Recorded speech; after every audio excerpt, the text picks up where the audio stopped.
जय गुरुजी, शुक्राना गुरुजी। सारी संगत को जय गुरुजी। आज मैं आप सबको ब्लैक मैजिक के बारे में बताऊंगी। संगत जी, गुरुजी की लीला हम समझ पाए नामुमकिन है। खिलाड़ियों के खिलाड़ी हैं, सृष्टा हैं हमारे, उन्हें अपनी सृष्टि चलानी आती है। जब तक हम सरलता से गुरुजी के कहे हिसाब से चलते रहे, हमें कभी कोई आँच नहीं आने देते। पर जब हम अपने स्वार्थ के कारण, अपने एम्बिशन के कारण किसी को गुमराह करते हैं या किसी को तकलीफ देते हैं, तो सृष्टि हमें माफ़ नहीं करती। गुरुजी ने बता रखा है, कलयुग है, सब कुछ होता है। अनेकों संगत से जब पता चलता था कि उन पर ब्लैक मैजिक हुआ है और गुरुजी उन्हें बचा रहे हैं, तो एक बात लगभग हर एक में कॉमन होती थी कि उनका कोई नज़दीकी या जानने वाले ने ही उन्हें इस मुसीबत में डाला है। आज हमारी लालसा, ईर्ष्या, द्वेष इतना ज़्यादा बढ़ गया है कि हम छोटी छोटी बातों पर ब्लैक मैजिक का सहारा लेते हैं, सामने वाले को बर्बाद करने के लिए। हम जानते ही नहीं हैं कि इसके बाद जिस पर हुआ है वो तो बर्बाद होगा ही, पर जिसके सहारे ये किया वो हमें भी आबाद नहीं रहने देगा। जब तक हम उसकी गुलामी करेंगे तब तक ठीक है, नहीं तो वो हमें अपने राह पर ही ले जाकर ही छोड़ेगा और अपनी शक्ति बढ़ाने में इस्तेमाल करेगा। हो सकता है कि हम पहले से इस परिणाम से बेखबर हो, पर इतना तो हर एक को पता है कि किसी को तकलीफ देकर कोई भगवान का प्यारा नहीं बन सकता। ब्लैक मैजिक कोई भी कर सकता है। जितना बड़ा साधक उतना खतरनाक परिणाम दिखा सकता है। यहाँ भी वही बात है कि देवता हो या दानव, शक्ति भगवान की साधना करके ही प्राप्त करते थे। इस शक्ति के इस्तेमाल पर ही उन्हें देवता या दानव कहा गया। आज भी हम में ही देवता है और हम में ही दानव है। गुरुजी समान रूप से सभी को ब्लेस कर रहे हैं, हर साधना को फलित कर रहे हैं। अब ये हमारे ऊपर है कि हम उस फल को जन कल्याण के लिए लगाते हैं या अपनी लालसा को पूरा करने में। कुछ महीने पहले एक यंग बच्चे को गुरुजी ने किसी लीला के तहत भेजा। उसने मुझे सामने बैठकर इस पर्पल लाइट की थ्योरी समझाई। गुरुजी प्रैक्टिकल ही करा रहे थे। जो समझा वो इस तरह है, जब किसी व्यक्ति का सबसे ऊपर वाला चक्र यानी सहस्त्रार चक्र खुल जाता है तो वो किसी से कनेक्ट होकर उसे अपनी सोच ट्रांसमिट कर सकता है या फिर उसकी सोच भी पढ़ सकता है। बड़ा ही सूक्ष्म विज्ञान है, पर बहुत ही शक्तिशाली। इंग्लिश मूवी में चिप्स डालकर लोगों को अपने दिमाग से नियंत्रण करते देखा था। ये तो इससे भी बड़ी चीज़ निकली। उस बच्चे ने एक संकेत दिया था, पर उसे आज समझ पाई। उसने कहा था कि बट मुक्तेश्वर जाकर उसने अपने चप्पलों में लाए हजारों सोल को रिहा किया।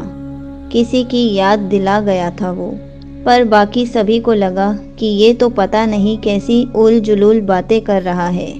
आज लग रहा है शायद वही आए हो मुझे इस तकनीक को समझाने, जिसे आज संगतों पर प्रैक्टिकल में होते देख रही हूँ। इसमें यौगिक अपने सोच को उन सभी के दिमाग या सोच में डाल सकता है जो उसके संपर्क में है या कभी आए थे। यहाँ तक कि फोटो देखकर भी वो ये जाल उस तक फैला सकता है। अब प्रभावित इंसान वही बातें बोलता है जो वो यौगिक बोला करता था। उसकी अपनी सोच बंद हो जाती है। ना तो उसे पहले का याद रहता है, ना ही आगे के लिए क्लैरिटी होती है कि उसे क्या करना है। हमेशा एक परेशानी सा या उलझन सा हम उसके चेहरे पर देख सकते हैं। इसका उदाहरण हाल में देखने को मिला। कुछ संगत को किसी जगह गुरुजी की अनुमति इतनी ज़्यादा होती थी कि वो वहाँ पहुँचते ही खुश हो जाते थे। उन पर जब ये भ्रम जाल डाला गया तो अब उन्हें हर जगह भयंकर सोल ही दिखते हैं। उनकी सोच भी काम नहीं कर रही है। नहीं तो वो खुद ही कहते रहे हैं कि जहाँ गुरुजी हैं वहाँ नेगेटिविटी नहीं आ सकती।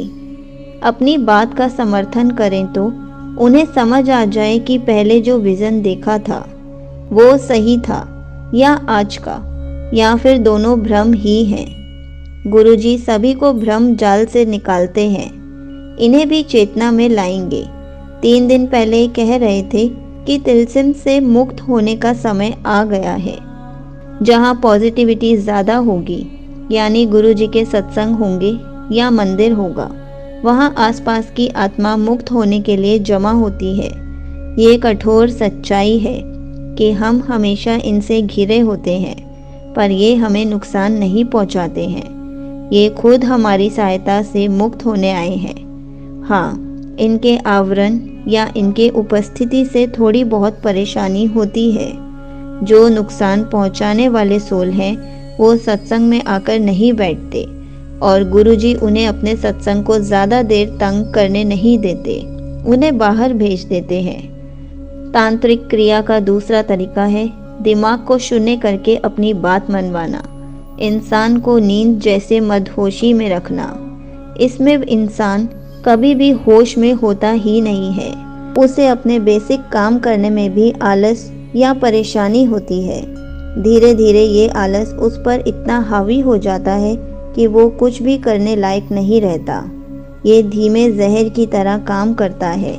लोगों को लगता है कि इंसान को कोई बीमारी हो गई है, पर डॉक्टर के हाथ कुछ लगता ही नहीं है और सारे टेस्ट कराने के बाद वो इसे मानसिक रोग बताकर पता नहीं क्या क्या दवाई खिलाना शुरू कर देता है, पर इंसान ठीक नहीं हो पाता।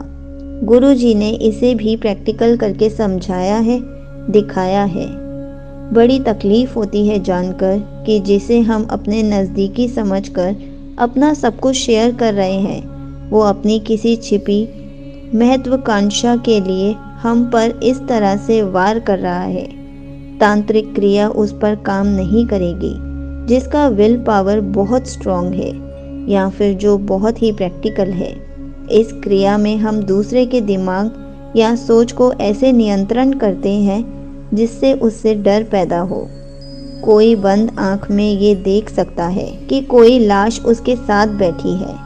खुशनुमा भ्रम भी दिया जाता है जैसे हम बादलों में चल रहे हैं या असंख्य देवी देवताओं के साथ हम बैठे हैं। इसमें ज़्यादा कुछ करना नहीं होता है। तांत्रिक अपने ध्यान में बैठकर उन लोगों से जुड़ जाता है और कमांड देने लगता है।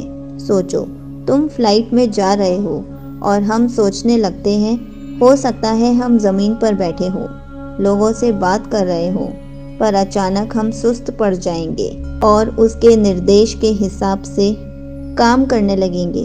तांत्रिक अपने फ़ायदे के हिसाब से इंसान को सोच देता है और इंसान उसे अपना विजन समझकर उसे ही सच मानता चलता है। जो विजन नहीं देखते या कल्पना लोक से दूर है, उन्हें ये होश में आने नहीं देने के लिए डोज भेजते रहते हैं। तभी सभी से अनुरोध करती हूँ कि अभी अपने विजन को शेयर करने से रुके। बहुत कुछ हो रहा है हमारे आसपास, हम नहीं समझ सकते कि क्या सही है क्या गलत। गुरुजी पर भरोसा रखें, उन्हें ही दूध का दूध और पानी का पानी करने दें। तब तक अपने विजन पर नहीं, जो गुरुजी ने प्रैक्टिकल रास्ता बताया है उस पर चलने की कोशिश करें। आत्माओं के साथ मेरा बड़ा लंबा समय निकला है। ये हमें माध्यम की तरह इस्तेमाल ज़रूर करते हैं, पर सभी आत्माएं हम तक नहीं पहुंच सकती। गुरुजी के 3 घेरे को पार कर जो आत्मा मुक्त होने के काबिल है वही हम तक आती है, बाकी किसी न किसी तरीके से बाहर भेज दिए जाती है। ये हमें कभी नहीं डराती है। मुक्त होने वाली आत्माएं मुक्त होते ही हमें इतना ब्लेस करती हैं कि सत्संग के बाद खुशी छा जाती है।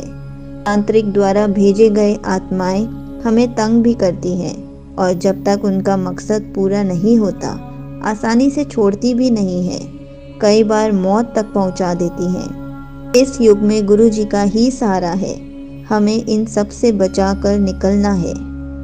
हम महाशिव के संगत हैं, जिन्होंने उनकी ब्लेसिंग्स को उनके सृजन के खिलाफ इस्तेमाल किया, वो ज़्यादा देर तक उनके क्रोध से नहीं बच सकती। गुरुजी हमें सब कुछ तो दे ही रहे हैं, इसके आगे हम अपने महत्वाकांक्षा पर लगाम लगाएं। कितनी सुंदर है गुरुजी के साथ की यात्रा। इसका आनंद लें और लेने दें। गुरुजी सबका कल्याण करेंगे। जय गुरुजी। शुक्राना गुरुजी।